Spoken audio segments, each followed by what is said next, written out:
Viewers আসসালামু আলাইকুম। আজকে নতুন ভিডিওতে আপনাদের সবাইকে স্বাগতম।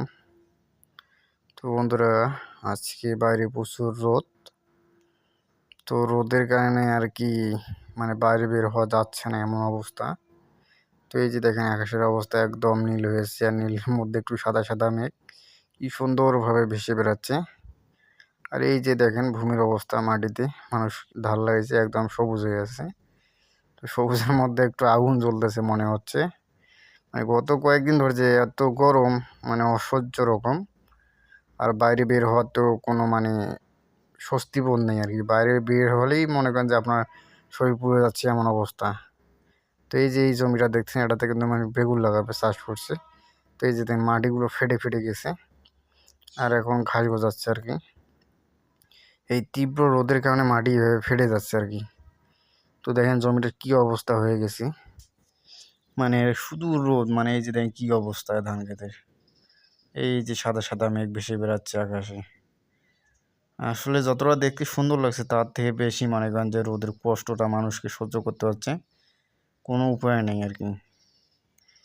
দেখেন সাদা সাদা মেঘ ভেসে বেড়াচ্ছে, কিন্তু দেখতেও আকাশটা অনেক সুন্দর লাগছে। কিন্তু কথা হলো একটাই, সেটা হচ্ছে যে চারদিকে যে রোদের তাপমাত্রা অসহ্য রকম।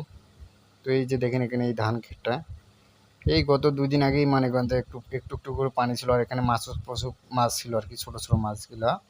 তো এই মাছগুলো পাখি খেয়ে ফেলছে। এই যে দেখেন মানুষের পাগুলো এখন একদম বোঝা যাচ্ছে, জমিটা এখন শুকায় গেছে।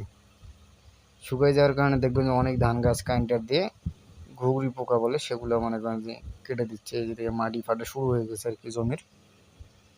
মূলত তীব্র রোদ হলে এমনই হয় আর কি।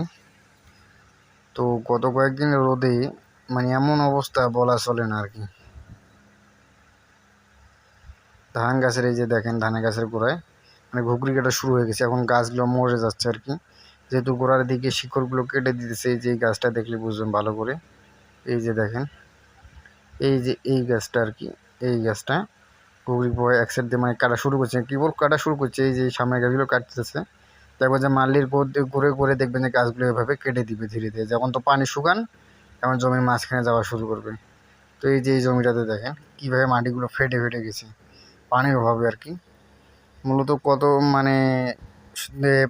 থাকেন ধরেন যে 15-20 দিন থেকে পানি হচ্ছে না আর কি এদিকে, আর তীব্র রোদ হচ্ছে।